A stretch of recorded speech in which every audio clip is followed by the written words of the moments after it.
Mallick সেলিকের YouTube চ্যানেলে আপনাদের সকলকে স্বাগত। আজকে আমরা কিভাবে অনলাইনে আয়কর রিটার্ন জমা দিবেন সে বিষয়ে আলোচনা করব। যেটা আয়করের 2023 অনুযায়ী আহ, যে অর্থবর্ষ 2024-25 অর্থাৎ করবর্ষ 2025-26 এর জন্য কিভাবে অনলাইনে আয়কর রিটার্ন জমা দিবেন। কারণ এখানে একটা জিনিস বলে রাখা দরকার যে এবার থেকে অর্থাৎ এই করবর্ষ থেকে সবাইকে ব্যক্তি শ্রেণীর সবাইকে অনলাইনে আয়কর রিটার্ন জমা দিতে হবে। আপনারা আমার আরেকটা ভিডিওতে দেখে নিবেন এটার এই নির্দেশনা সংক্রান্ত সবকিছু যে জাতীয় রাজস্ব বোর্ড কর্তৃক এটা দেওয়া হয়েছে। এবার বাজেট প্রস্তাবনায় এই জিনিসটা চলে এসছে।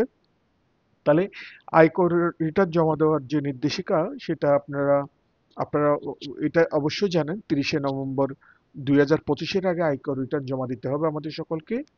আর এই ভিডিওর মাধ্যমে তাহলে আমরা আমাদের অনলাইনে জমা দিতে হলে কি কি রিটার্ন জমা দিতে হবে, কি কি কাগজপত্র জমা দিতে হবে, এবং সময় মতো না দিলে যে আমাদের জরিমানা পড়তে পারে সেই জিনিসটা নিয়ে একটু আলোচনা করার চেষ্টা করব। আর এই আয়কর রিটার্ন জমা দেওয়ার যে গুরুত্বটা সেটা হচ্ছে সময়মতো যদি রিটার্ন জমা দিই তাহলে আমাদের আমাদের জরিমানা হবে না। আর 2025-26 করবর্ষ থেকে আয়কর রিটার্ন জমা দেওয়ার জন্য বাধ্যতামূলকভাবে অনলাইনে করতে হবে, এবং জাতীয় রাজস্ব বোর্ডের ওয়েবসাইটের লিঙ্কটা এখানে দেওয়া আছে।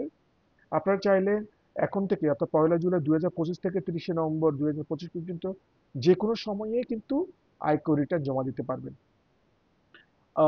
আশা করি এই এই লিঙ্কের মাধ্যমে আপনারা যখন সাইন ইন করবেন এবং নতুনভাবে যারা আছেন ওনারা যখন রেজিস্টার করবেন তখন কিন্তু আপনারা আপনাদের এই রিটার্নগুলো সুন্দর মতো এখানে প্রসেস করতে পারবেন। কিন্তু তার আগে আপনাকে যে কাজটা করতে হবে, আপনার প্রয়োজনীয় যে কাগজপত্রগুলো আপনাকে নিজে রেডি করে নিয়ে একটা তালিকা করে সেই জিনিসগুলো এক জায়গায় নিয়ে ওখান থেকে একটা ড্রাফট রিটার্ন আপনাকে রেডি করতে হবে, যাতে আপনার ওই রিটার্নটা ফিল আপ করার সময় সবগুলো আপনি এই ড্রাফট রিটার্ন থেকে আপনি ওখানে কপি করে পেস্ট করে অথবা দেখে সংখ্যাগুলো বসাতে পারেন। তাহলে তার জন্য আপনার যে জিনিসগুলো লাগবে সেটা হচ্ছে আপনার ট্যাক্স পেয়ার আইডেন্টিফিকেশন নাম্বার লাগবে, আপনার একটা মোবাইল নাম্বার লাগবে যে নাম্বারটা আপনার নামে রেজিস্ট্রেশন করা। কারণ যখন আপনারা এমবিএর ওয়েবসাইটে আপনি ক্লিক করবেন সেক্ষেত্রে আপনাকে অবশ্যই ওই মোবাইল আপনার মোবাইলে একটা নিজের মোবাইলে একটা ওটিপি আসবে, সেটা দিয়ে আপনাকে কিন্তু রেজিস্ট্রেশন করতে হবে। আর স্বামী স্ত্রী অর্থাৎ যদি স্বামী ট্যাক্স পেয়ার হন তাহলে স্ত্রী যদি টিআইএন থাকে তাহলে সেই জিনিসটা প্রযোজ্য ক্ষেত্রে আপনাকে দিতে হবে। অনুরূপভাবে স্ত্রীর হলে স্বামীরটা দিতে হবে। ব্যাংক স্টেটমেন্ট আপনার এখন থেকে কালেক্ট করা শুরু করেন আপনারা 1লা জুলাই 2024 থেকে 30শে জুন 2025 পর্যন্ত সকল ব্যাংক অ্যাকাউন্টগুলোর বিবরণ আপনি ব্যাংক অ্যাকাউন্ট থেকে নিয়ে নেন, এবং এর সাথে সাথে আপনাকে কিন্তু সঞ্চয়পত্র যে স্টেটমেন্টটা 30শে জুন 2025-এ যেটা তৈরি হয়, যেখানে আপনার ইন্টারেস্ট এবং টিডিএস এর পরিমাণগুলো উল্লেখ করা আছে সেই জিনিসটা আপনারা নিয়ে নেবেন। আর যারা স্যালারিড পার্সন যাদের বেতন আছে ওনারা আপনার নিয়োগকর্তা থেকে অথবা এইচআর ডিপার্টমেন্ট থেকে আপনাদের বেতনের সনদপত্র সংগ্রহ করুন, এবং এইগুলো আপনার সংগ্রহে রাখুন। এছাড়াও বেতনের সাথে আপনাকে অবশ্যই একটা জিনিস মনে রাখতে হবে, যাদের পিএফ থাকে ওই পিএফ গুলোর একটা স্টেটমেন্ট আপনার অ্যাকাউন্টস ডিপার্টমেন্ট অথবা এইচআর ডিপার্টমেন্ট আপনার নিয়োগকর্তা যেখানে জিনিসগুলো সংরক্ষণ করেন ওখান থেকে নিয়ে নেবেন। আর যদি কোনো পণ্য বা সেবা থাকে সেটা ব্যালেন্স 30শে জুন 2025 পর্যন্ত যদি প্রযোজ্য হয় সেই জিনিসটা আপনাকে কালেক্ট করে রাখতে হবে। আর বিনিয়োগ যেখানে যেখানে করবেন, শেয়ারে, মিউচুয়াল ফান্ডে, সঞ্চয়পত্রে, ডিপিএস এ যেখানে যেখানে বিনিয়োগ করেছেন সেই বিনিয়োগের ডিটেলসটা আপনাকে দিতে হবে, লাইফ ইন্স্যুরেন্স প্রিমিয়াম সবখানে। যে যে যে যে সেক্টরে আপনার টিডিএস কাটা হয়েছে তাহলে টিডিএস যেখানে কাটা হয়েছে সেই সংক্রান্ত রসিদগুলো আপনাকে সংগ্রহে রাখতে হবে, যাতে আপনি ওই নাম্বার ধরে ধরে আপনি যখন ইনপুট দিবেন তখন কিন্তু আপনার এই জিনিসটা এটা কিন্তু অনলাইন ইনপুট দেওয়ার সাথে সাথে একটা অটো লিঙ্কের অপশন আছে, সেটাকে অটো লিঙ্ক করে দিতে হবে, তাহলে অটোমেটিকলি সেগুলো লিঙ্ক হয়ে যাবে। আর যদি গহনা আসবাবপত্র ইলেকট্রিক সামগ্রী থাকে, জমি জমা থাকে, সেগুলো সবগুলোর আপনার একটা বিবরণ, ফ্ল্যাট গাড়ি অ্যাপার্টমেন্ট এগুলো থাকলে সেগুলো রেজিস্ট্রেশন এবং এগুলো সম্পত্তির বিবরণগুলো আপনাকে রাখতে হবে ভ্যালুয়েশন সহ, তা যাতে আপনি ওই যে আপনার ওয়েলথ স্টেটমেন্টে এই এই সংখ্যাগুলো আপনি এবং এই ডেসক্রিপশনগুলো আপনি ওখানে লিখতে পারেন। আর পূর্ববর্তী রিটার্নের কপি সেটা আসলে ব্যালেন্সিং অ্যামাউন্টটা জানার জন্য এবং এটা ক্যালকুলেশন করার জন্য, ক্যাশ ফ্লোটা করার জন্য এটা দরকার হয়ে থাকে।